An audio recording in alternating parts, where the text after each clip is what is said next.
Hello दोस्तों, MCQ के through NCERT को कवर करने की सीरीज में आज हम क्लास 6 के साइंस की बुक के चैप्टर नंबर 10 पे पहुंच चुके हैं, जहां पे हम सजीव की क्या क्या विशेषताएं होती है उन सारी विशेषताओं का अन्वेषण करेंगे।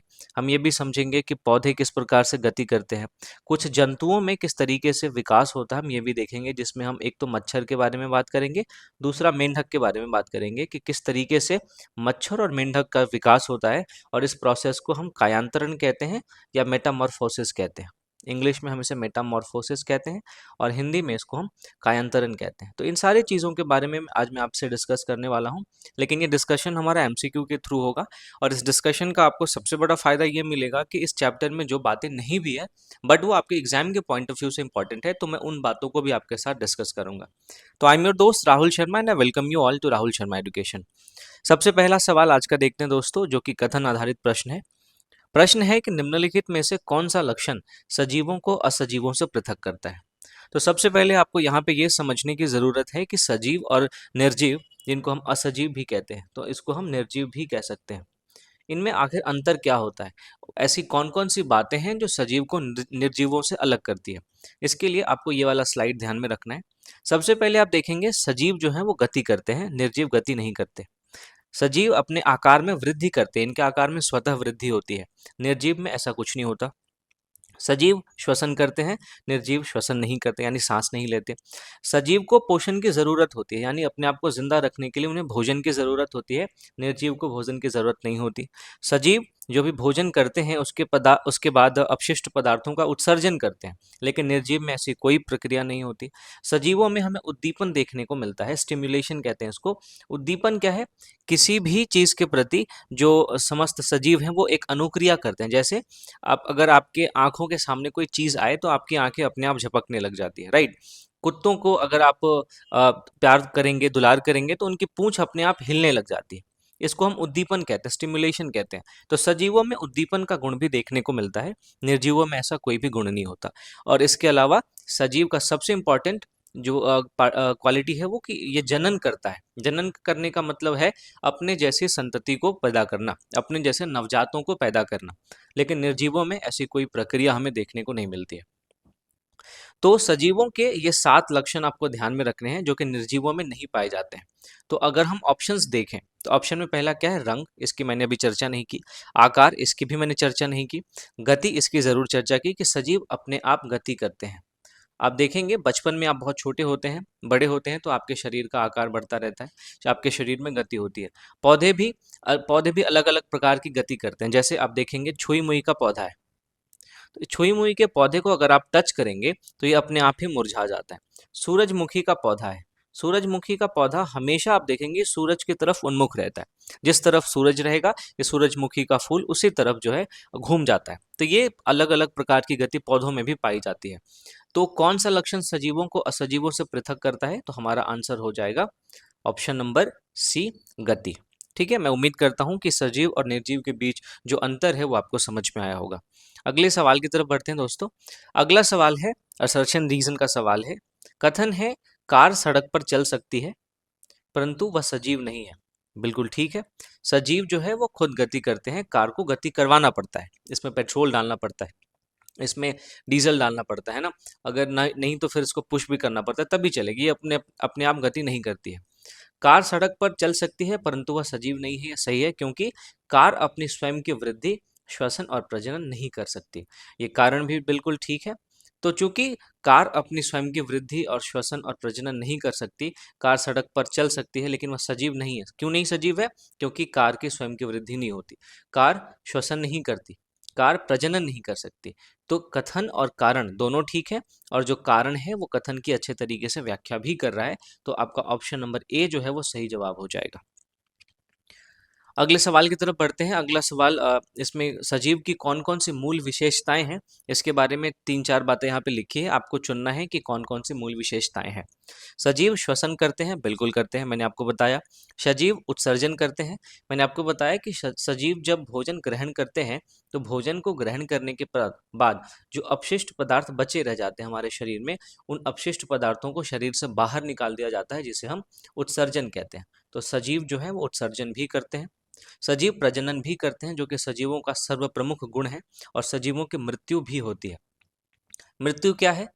तो किसी को भी मृत घोषित तब किया जाता है जब जीवन के लिए जितने भी संसाधन उपलब्ध होने चाहिए, उन सभी संसाधनों के उपलब्ध होने के बावजूद अगर कोई जीव सजीवों के गुण प्रदर्शित नहीं करते हैं, तो हम ये कहते हैं कि वो जीव जो है वो मृत हो चुका है।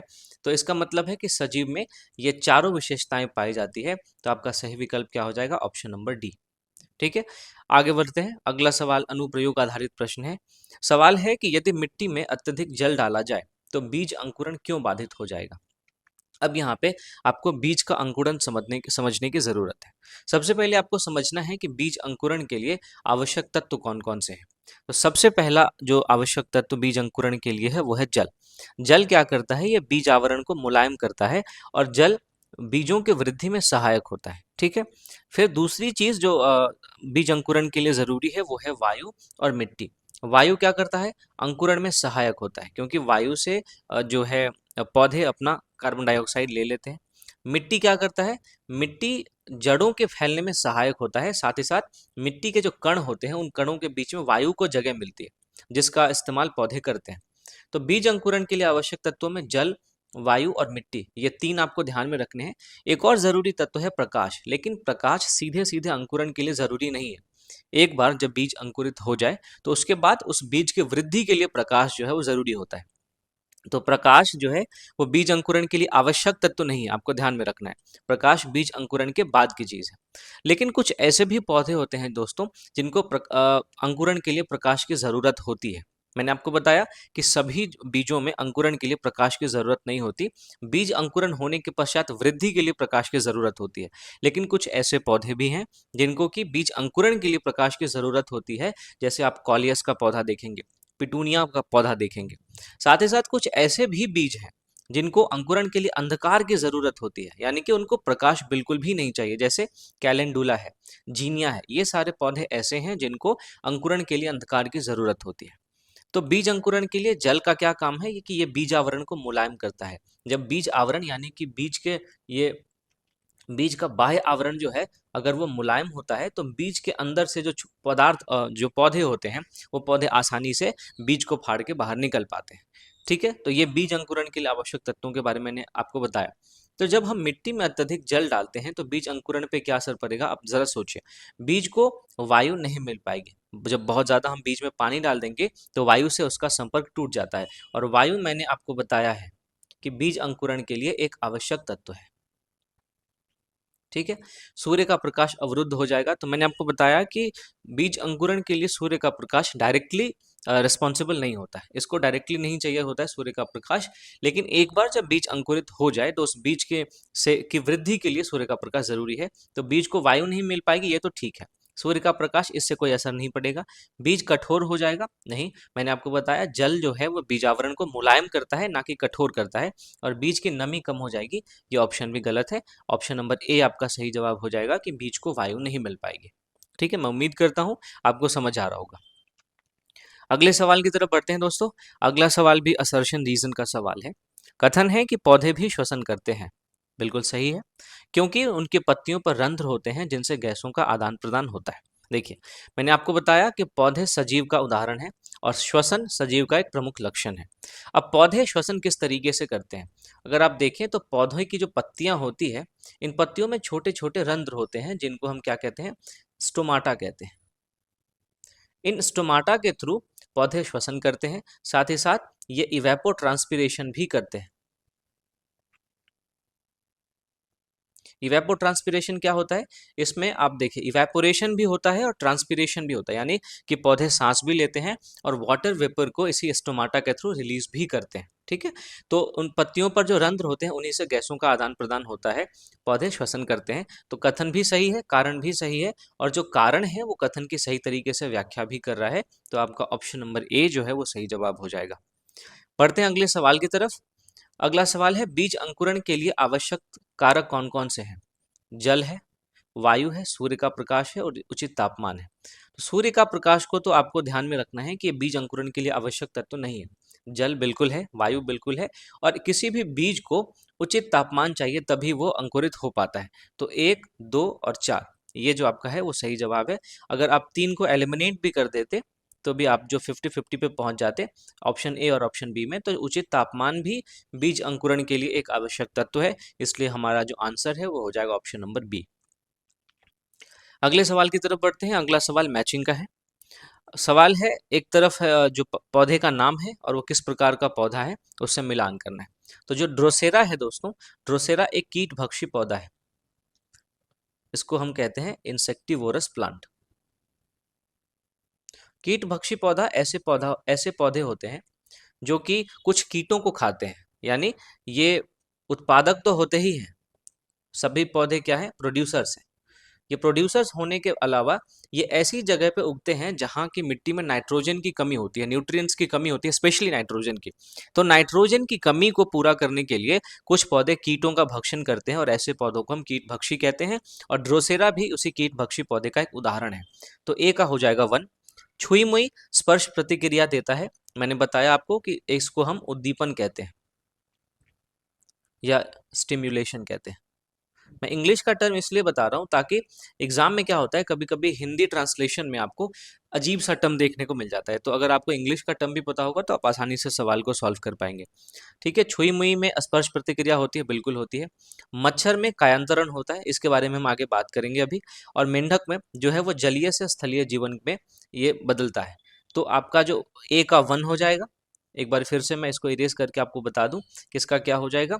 तो आपका ए का 1 हो जाएगा, बी का 2 हो जाएगा, सी का 3 हो जाएगा और डी का 4 हो जाएगा। तो चारों ही सही मिलान किए हुए हैं।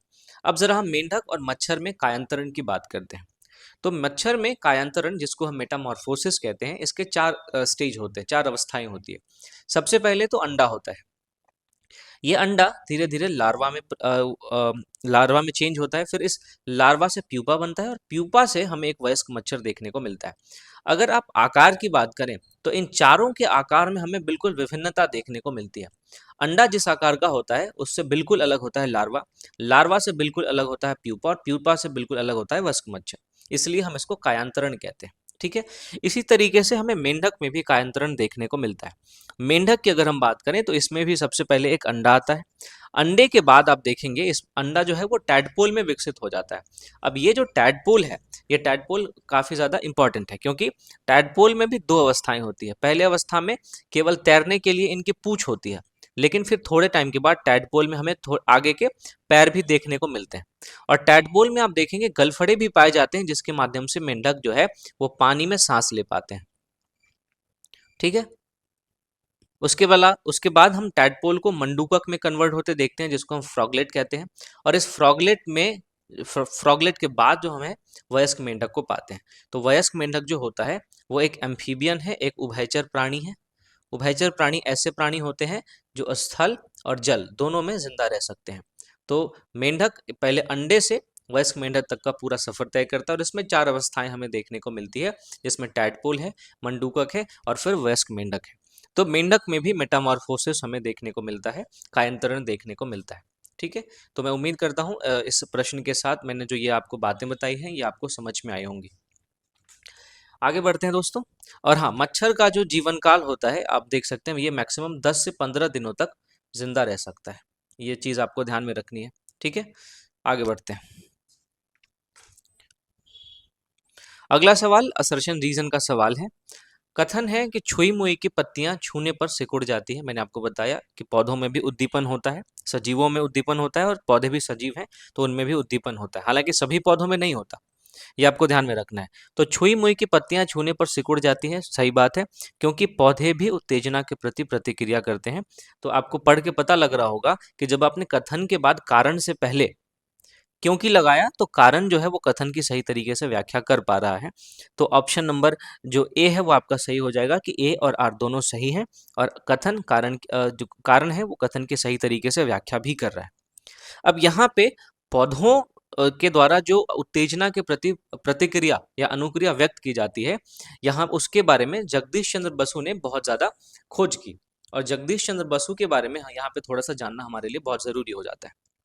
कि जगदीश चंद्र बसु कौन थे, इन्होंने किस तरीके से पौधों में जो उत्तेजना होती है, छुई मुई की पत्तियां छूने पर सिकुड़ क्यों जाती है, इसके बारे में बताया। तो जगदीश चंद्र बसु के बारे में आपको सबसे पहले तो ये ध्यान रखना है कि इनका जन्म 1858 में हुआ था और इनकी मृत्यु 1937 में हो गई थी। ठीक है, 1857 की क्रांति के तुरंत बाद जन्म हुआ और 1937 जिसमें चुनाव हुआ था हमारे देश में, उस साल इनकी मृत्यु हो गई। तो ऐसे करके आप दूसरे फैक्ट्स को भी रिमेंबर कर सकते हैं।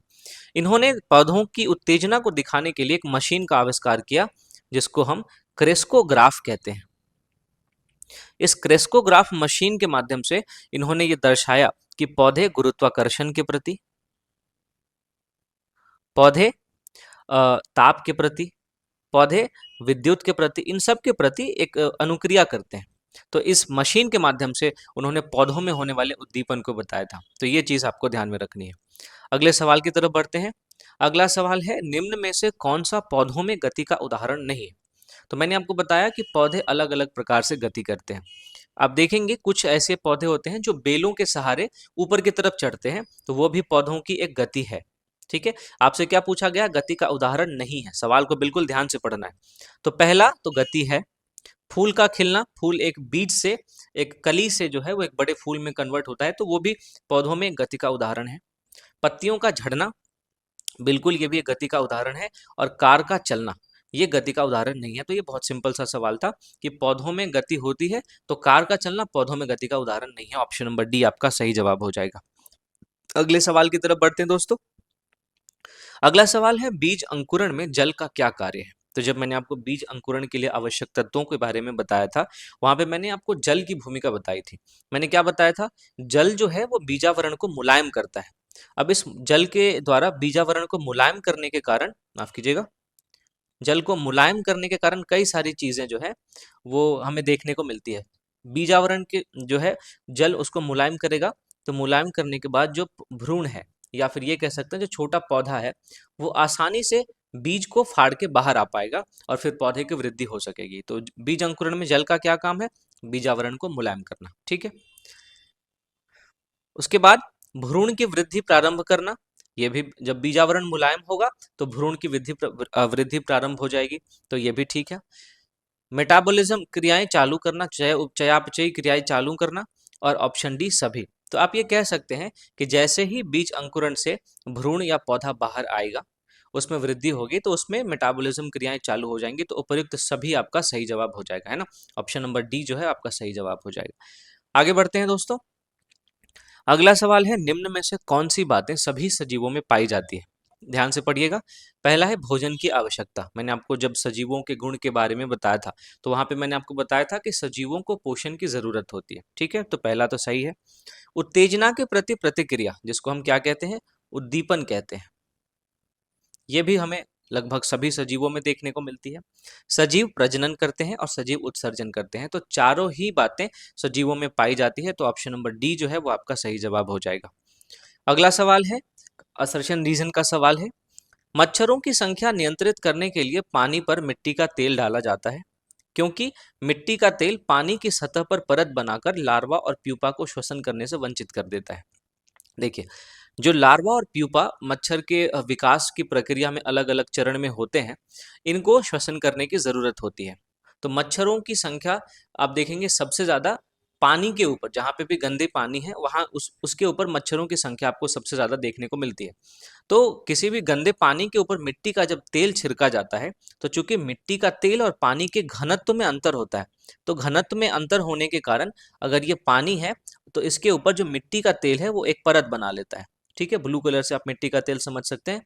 तो ये क्या करता है? एक परत बना लेता है। इससे इस गंदे पानी का इस वायु के साथ संपर्क, माफ कीजिएगा, इस वायु के साथ जो संपर्क है वो टूट जाता है। तो फिर इस गंदे पानी में, जो गंदा पानी है, उस गंदे पानी में जो लार्वा और प्यूपा रहते हैं, उसको फिर क्या मिल पाता? उसको फिर हवा नहीं मिल पाती, वो सांस नहीं ले पाते, और इस गंदे पानी में पाए जाने वाले लार्वा और प्यूपा इसी चरण में मर जाते हैं, वो वयस्क मच्छर में तब्दील नहीं हो पाते। ठीक है, तो कथन भी सही है और कारण भी सही है, इसलिए हम ये, हमारा जो आंसर होगा वो होगा ऑप्शन नंबर ए। ए और आर दोनों सही है और आर ए की सही व्याख्या करता है। तो मिट्टी का तेल डालने के पीछे का लॉजिक क्या है? लार्वा और प्यूपा जो कि मच्छर के विकास के वयस्क होने के पहले के चरण हैं, इनको जब श्वसन के लिए वायु नहीं मिल पाती, हवा नहीं मिल पाती, तो ये उसी चरण में मर जाते हैं, ये वयस्क मच्छर में तब्दील नहीं हो पाते। अगले सवाल की तरफ बढ़ते हैं दोस्तों। अगला सवाल है, स्तंभ 1 का स्तंभ 2 से मिलान करना है। तो अंकुरण, सबसे पहला है अंकुरण। अंकुरण जल, वायु और उचित तापमान पर निर्भर करता है, तो इसका तो ये ठीक है। उत्सर्जन, शरीर से अपशिष्ट का बाहर निकलना, ये भी ठीक है। श्वसन, वायु से ऑक्सीजन लेना, ये भी ठीक है। और प्रजनन में अपने जैसी संतति उत्पन्न करना, ये भी ठीक है। तो जो ए का 1 हो जाएगा, बी का 2 हो जाएगा, ये चारों ही सही मिलान किए हुए। अगले सवाल की तरफ बढ़ते हैं। पौधों में जड़ें किस प्रकार बढ़ती हैं? नीचे की ओर, ऊपर की ओर, प्रकाश की ओर या गुरुत्वाकर्षण की ओर? तो ऑप्शन आपके कई सारे हैं, लेकिन सबसे इस सवाल का जवाब देने से पहले हमें समझना पड़ेगा कि पौधों में जड़ों की बढ़ने की वृद्धि या पौधों में जो वृद्धि होती है वो किस किस प्रकार से प्रभावित होती है। तो जो पौधों में वृद्धि है उसमें आप देखेंगे जो पौधे की जड़ें हैं वो हमेशा नीचे की ओर जो है वो बढ़ती है। अगर ये पौधा है तो ये इसकी जड़ें हमेशा नीचे की ओर, भले ही अगर आप पौधे को उल्टा भी कर दें, अगर पौधे को आप ऐसे कर दें तो भी जड़ें जो है वो नीचे की ओर ही वृद्धि करेंगी।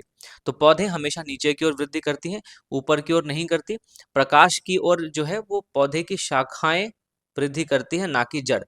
प्रकाश का जड़ों की वृद्धि के ऊपर कुछ खास प्रभाव नहीं पड़ता, और पौधे पौधे में जो जड़ होती है वो हमेशा गुरुत्वाकर्षण की ओर वृद्धि करती है। तो चौथा भी सही है, पहला भी सही है, तो आपका ऑप्शन हो जाएगा ऑप्शन नंबर ए, 1 और 4। ठीक है, बढ़ते हैं आगे। अभी हम देखेंगे कि पौधों में जड़ें और शाखाएं किस तरीके से वृद्धि करती हैं, इनके निर्धारक कारक कौन कौन से हैं। आगे के प्रश्नों में हम कहीं ना कहीं पे देखेंगे। अगला सवाल है, अनुप्रयोग आधारित सवाल है। सवाल है कि यदि किसी पौधे को बॉक्स में रखकर केवल एक छेद से प्रकाश आने दिया जाए तो क्या होगा? अब देखिए, इस स्लाइड के माध्यम से आप पौधों में वृद्धि समझने की कोशिश कीजिए। अगर पौधा सीधा हो तो उसकी जड़ हमेशा नीचे की तरफ जाएगी और जो उसकी शाखाएं हैं वो हमेशा ऊपर की तरफ जाएंगी। अगर आप पौधे को उल्टा कर देंगे तो भी जड़ नीचे की तरफ ही जाएगी उल्टा होके, और शाखा जो है वो ऊपर की तरफ ही जाएगी। लेकिन अगर पौधों में वृद्धि के लिए केवल एक छेद से उसको प्रकाश दिया जाए तो जड़ तो नीचे जाएगी ही जाएगी, लेकिन जो शाखाएं हैं वो प्रकाश की तरफ वृद्धि करने लगेगी। ठीक है, तो ये चीज आपको ध्यान में रखनी है। अब चलते हैं सवाल की तरफ कि अगर किसी पौधे को बॉक्स में रखकर केवल एक छेद से प्रकाश आने दिया जाए तो जो प्ररोह है, जो शाखाएं हैं वो प्रकाश की ओर झुक जाएंगी। जड़ों पर प्रकाश का कोई खास प्रभाव नहीं पड़ता, तो ऑप्शन ए गलत हो जाता है। प्ररोह प्रकाश से दूर जाएगा, ऐसा बिल्कुल नहीं है।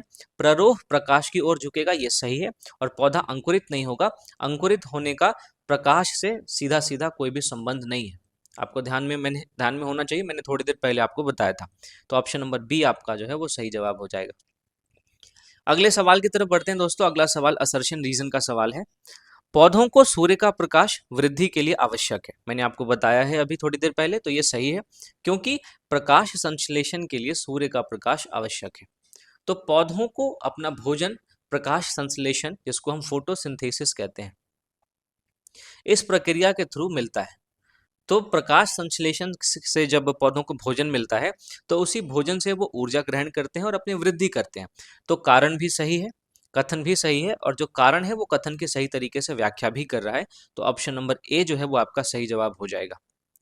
आगे बढ़ते हैं। अगला सवाल है, कथन आधारित सवाल है कि निम्नलिखित में से कौन सी प्रक्रिया पौधे और जंतुओं दोनों में पाई जाती है? अब एक एक करके ध्यान से पढ़िएगा। प्रकाश संश्लेषण केवल और केवल पौधों में पाया जाता है, तभी तो हम पौधों को क्या कहते हैं, उत्पादक कहते हैं, प्रोड्यूसर्स कहते हैं, और जो जंतु हैं वो कंज्यूमर्स हैं। प्रजनन पौधे भी करते हैं और जंतु भी करते हैं। पौधों में प्रजनन के अलग प्रकार हैं, जंतुओं में प्रजनन के अलग प्रकार हैं, इसके बारे में अभी हम चर्चा करेंगे। परागन केवल पौधों में होता है, और शिकार जो है वो शिकार पौधे भी करते हैं और जंतु भी करते हैं, लेकिन सभी जंतु ना तो शिकार करते हैं ना ही सभी पौधे शिकार करते हैं। तो ऑप्शन नंबर डी भी जो है वो हमारा एलिमिनेट हो जाता है, प्रकाश संश्लेषण नहीं, परागन केवल पौधों में। ऑप्शन नंबर बी जो है वो हमारा सही आंसर है। अब जरा समझते हैं कि प्रजनन किस तरीके से होता है। तो इस चैप्टर में आपको प्रजनन के बारे में बहुत सारी बातें नहीं दी गई है, लेकिन मैंने जानबूझ के यहाँ पे आपसे चर्चा की है। मैंने आपको ऑलरेडी बोला हुआ है कि इस डिस्कशन में हम उन सारी बातों को भी डिस्कस करेंगे जो हमारे इस चैप्टर में मेंशन नहीं है, लेकिन आपके एग्जाम के पॉइंट ऑफ व्यू से इंपॉर्टेंट है। तो हम यहाँ पे एक छोटा सा ओवरव्यू देखेंगे कि प्रजनन के जो दो प्रकार हैं उनमें किस किस तरीके से प्रजनन होता है। ठीक है, चलिए बढ़ते हैं सबसे पहले प्रजनन के प्रकार की तरफ। तो दो प्रकार के प्रजनन हमें देखने को मिलते हैं। पहला होता है लैंगिक, दूसरा होता है, माफ कीजिएगा, पहला है लैंगिक और दूसरा है अलैंगिक। अब नाम से ही स्पष्ट है, लैंगिक का मतलब जिसमें लिंग इस्तेमाल किए जाएंगे। तो इसमें हमें गैमेट्स की जरूरत पड़ती है। गैमेट्स का मतलब जो शुक्राणु पाए जाते हैं पुरुषों में वो, और जो अंडाणु पाए जाते हैं मादाओं में वो। तो शुक्राणु और अंडाणु की जरूरत हमें लैंगिक प्रजनन में पड़ती है। इसमें जो भी संतति यानी संतान है उसमें माता और पिता दोनों के गुण हमें देखने को मिलते हैं। वहीं अलैंगिक प्रजनन में हमें गैमेट्स की जरूरत नहीं पड़ती, कोई भी एक ही जनन के लिए काफी होता है, और इसमें जो संतान होती है उसमें केवल एक का ही गुण होता है। अब अलैंगिक जनन के कई सारे प्रकार हमें देखने को मिलते हैं। जैसे सबसे पहला है खंडन, इसको हम फ्रैगमेंटेशन कहते हैं। तो स्पाइरोगाइरा करके एक जीव है, स्पाइरो माफ कीजिएगा, स्पाइरोगाइरा करके एक जीव है, उसमें हमें खंडन के माध्यम से प्रजनन देखने को मिलता है। कलिका दूसरा अलैंगिक प्रजनन का प्रकार है। कलिका जो है आप देखेंगे यीस्ट करके एक जीव है, तो यीस्ट में हमें कलिका के माध्यम से यानी बडिंग के माध्यम से प्रजनन होता हुआ दिखता है। फिर अगला है स्पोर फॉर्मेशन, बीजाणु जिसको हम कहते हैं। तो अब जो फंगाई है, जो कवक है, कवक किस तरीके से प्रजनन करते हैं, वो बीजाणु के माध्यम से कवर करते हैं, स्पोर फॉर्मेशन करके कवर करते हैं, प्रजनन करते हैं। अब ये सारे प्रोसेस को हम अगले कुछ क्लासेस में डिटेल में देखेंगे। अभी बस मैं आपको एक ओवरव्यू दे रहा हूँ कि प्रजनन के दो प्रकार होते हैं, लैंगिक और अलैंगिक। अलैंगिक प्रजनन भी कई तरीके से होता है, जैसे खंडन के माध्यम से, कलिका के माध्यम से, बीजाणु के माध्यम से, और एक और तरीका है जिसको हम वनस्पति जनन यानी वेजिटेटिव प्रोपेगेशन कहते हैं, इसके माध्यम से भी हम देखते हैं अलैंगिक प्रजनन होता है। अब इसका उदाहरण आप देखेंगे, अगर आपने खेतों में आलू को बोते हुए देखा होगा तो आप देखेंगे कि जो किसान है वो किसान हमेशा जब आलू को बोएंगे तो आलू की आंख का इस्तेमाल करते हैं। आलू में छोटे छोटे ना गड्ढे होते हैं, उसको हम आलू की आंख कहते हैं। तो किसान इस बात की पुष्टि करते हैं कि हर एक आलू में कम से कम एक आंख हो। हम इसी को वनस्पति जनन कहते हैं, वेजिटेटिव प्रोपेगेशन कहते हैं। अगर उस आलू में आंख नहीं होगा तो आलू का एक नया पौधा नहीं बन पाएगा। तो ये दोस्तों अलैंगिक प्रजनन के कई सारे प्रकार थे जिसको मैंने आपको बताया।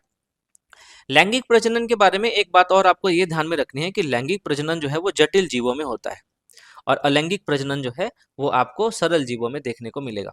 क्योंकि आप देखेंगे ये सारे क्या है, माइक्रो ऑर्गेनिजम्स है, यीस्ट है, स्पाइरोगाइरा, कवक, ये सारे माइक्रो ऑर्गेनिजम्स हैं। बढ़ते हैं अगले सवाल की तरफ। मेंढक के जीवन चक्र में कौन सी अवस्थाएं शामिल है? मैंने आपको जब मच्छर और मेंढक का जीवन चक्र बताया था तो उसमें मैंने आपको ये बताया था कि मेंढक में सबसे पहले अंडा होता है, उसके बाद टैडपोल बनता है, टैडपोल के बाद फ्रॉगलेट बनता है, और उसके बाद फिर वयस्क मेंढक बनता है। तो ये चारों ही अवस्थाएं मेंढक के जीवन चक्र में पाई जाती है, और इनका क्रम भी आप देखेंगे इसी तरीके से है। तो सभी 1 2 3 4 हमारा सही आंसर हो जाएगा। अगला सवाल है कथन और कारण का है कि मच्छर का जीवन चक्र कायांतरण का उदाहरण है। मैंने आपको बताया इसको हम क्या कहते हैं, इसको मेटामॉर्फोसिस कहते हैं। तो मच्छर में जो अंडा होता है उसका आकार और एक वयस्क मच्छर का आकार, या फिर लार्वा का आकार या प्यूपा का आकार, सबके आकार में बहुत ही ज्यादा भिन्नता पाई जाती है। तो मच्छर का जीवन चक्र कायांतरण का उदाहरण है, बिल्कुल सही है। क्योंकि मच्छर में लार्वा, प्यूपा और वयस्क अवस्थाएं भिन्न रूप में होती है। ये भी सही है, ये भी सही है, और जो कारण है वो कथन की सही तरीके से व्याख्या भी कर रहा है, क्योंकि इसको अभी मैंने आपके साथ 2 3 बार डिस्कस कर दिया है ना। तो ए और आर दोनों सही है, और आर ए की सही व्याख्या है। अगले सवाल की तरफ बढ़ते हैं दोस्तों। अगला सवाल है कि यदि बीज को मिट्टी में गहराई से दबा दिया जाए तो अंकुरण क्यों प्रभावित होगा? पहला, जल अधिक मिल जाएगा, जी नहीं। वायु उपलब्ध नहीं होगी, ये हो सकता है। प्रकाश अधिक मिलेगा, ये तो बिल्कुल अब्सर्ड है।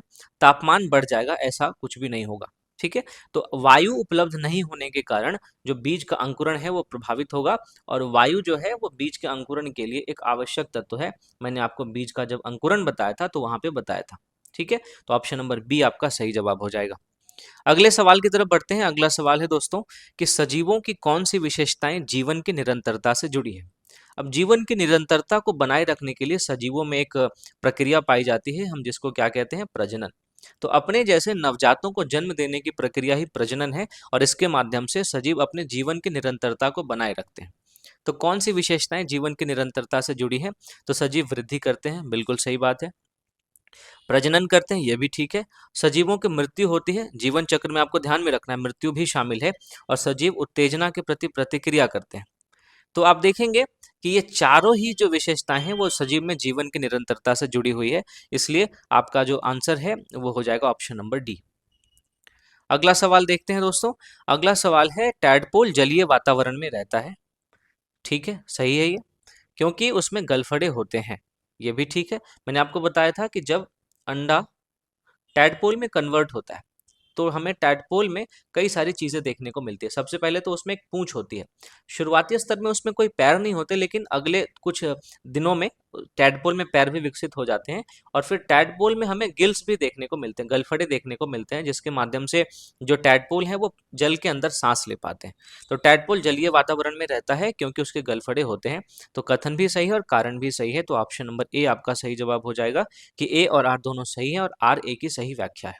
ठीक है, अगले सवाल की तरफ बढ़ते हैं। अगला सवाल है, यदि पौधे में निरंतर जल दिया जाए परंतु फिर भी वह सूख गया, इसका सबसे संभावित कारण क्या होगा? अब ये अप्लाइड क्वेश्चन है तो यहाँ पे आपको दिमाग लगाना पड़ेगा। पौधे में अगर निरंतर जल दिया जाए तो उसमें अत्यधिक प्रकाश की वजह से वो सूख सकता है, बिल्कुल ठीक है। प्राकृतिक मृत्यु भी उसकी हो सकती है, ठीक बात है। जड़ रोग जो है वो भी उसको हो सकता है, उपयुक्त सभी। तो ये सिंपल सा सवाल था, इसका आंसर होगा कि ये सारी बातें हो सकती है जो कि पौधे के सूखने में जिम्मेदार हो सकती है। अगला सवाल है, सजीवों के उत्सर्जन में क्या क्या शामिल है? दोस्तों मैंने आपको बताया कि हमारे शरीर में उत्सर्जन होता है। हम जो भोजन ग्रहण करते हैं उस भोजन से बचे हुए अपशिष्ट पदार्थों का हमारा शरीर उत्सर्जन करके उन अपशिष्ट पदार्थों को बाहर कर देता है। अब उत्सर्जन ना केवल भोजन का होता है बल्कि हमारे शरीर में हम जो पानी पीते हैं उन पानी से उस पानी का भी उत्सर्जन होता है। पानी का उत्सर्जन मूत्र और पसीना इन दोनों रूपों में हो सकता है, तो उत्सर्जन में ये दोनों तो शामिल होंगे। हम जब सांस लेते हैं तो कार्बन डाइऑक्साइड को छोड़ते हैं और ऑक्सीजन को लेते हैं। तो कार्बन डाइऑक्साइड चूंकि हम बाहर की तरफ छोड़ते हैं तो हम इसको उत्सर्जन जो है मान सकते हैं। और फिर ऑक्सीजन जो है, ये ऑक्सीजन हम इनटेक करते हैं, हम उत्सर्जित नहीं करते, हम इसका अवशोषण करते हैं। तो ऑक्सीजन नहीं होगा, ऑप्शन नंबर 4 तो नहीं होगा। ठीक है, तो हमारा जो आंसर हो जाएगा वो हो जाएगा ऑप्शन नंबर सी, केवल 1, 2 और 3। ठीक है, बढ़ते हैं आगे। मैचिंग प्रश्न है आपका, स्तंभ 1 का स्तंभ 2 से मिलान करना है। तो बीज अंकुरण का प्रारंभ करता है, ठीक बात है। फूल जो है वो पौधों के प्रजनन अंग होते हैं, ये सही है। मैं आगे आपको बहुत डिटेल में पढ़ाऊंगा कि पौधों में किस तरीके से प्रजनन होता है। अब चूंकि इस चैप्टर में बहुत ज़्यादा इसके बारे में चर्चा नहीं है, तो इस सेशन में अगर मैं चर्चा करने लग जाऊंगा तो ये वीडियो बहुत ज़्यादा लंबी हो जाएगी और आपके लिए भी हेक्टिक हो जाएगा। तो आपको ये ध्यान रखना है कि पौधों का जो प्रजनन अंग है वो फूल है, ठीक है। उसके बाद पत्तियां प्रकाश संश्लेषण करती है, ये भी ठीक है। और जो जड़ है वो मिट्टी से जल का अवशोषण करते हैं, तो ये भी ठीक है। तो ये जो मिलान करना है तो ए का 1, बी का 2, सी का 3 और डी का 4, ये सही तरीके का मिलान है। अगले सवाल की तरफ बढ़ते हैं। अगला सवाल है, कथन और कारण से संबंधित है।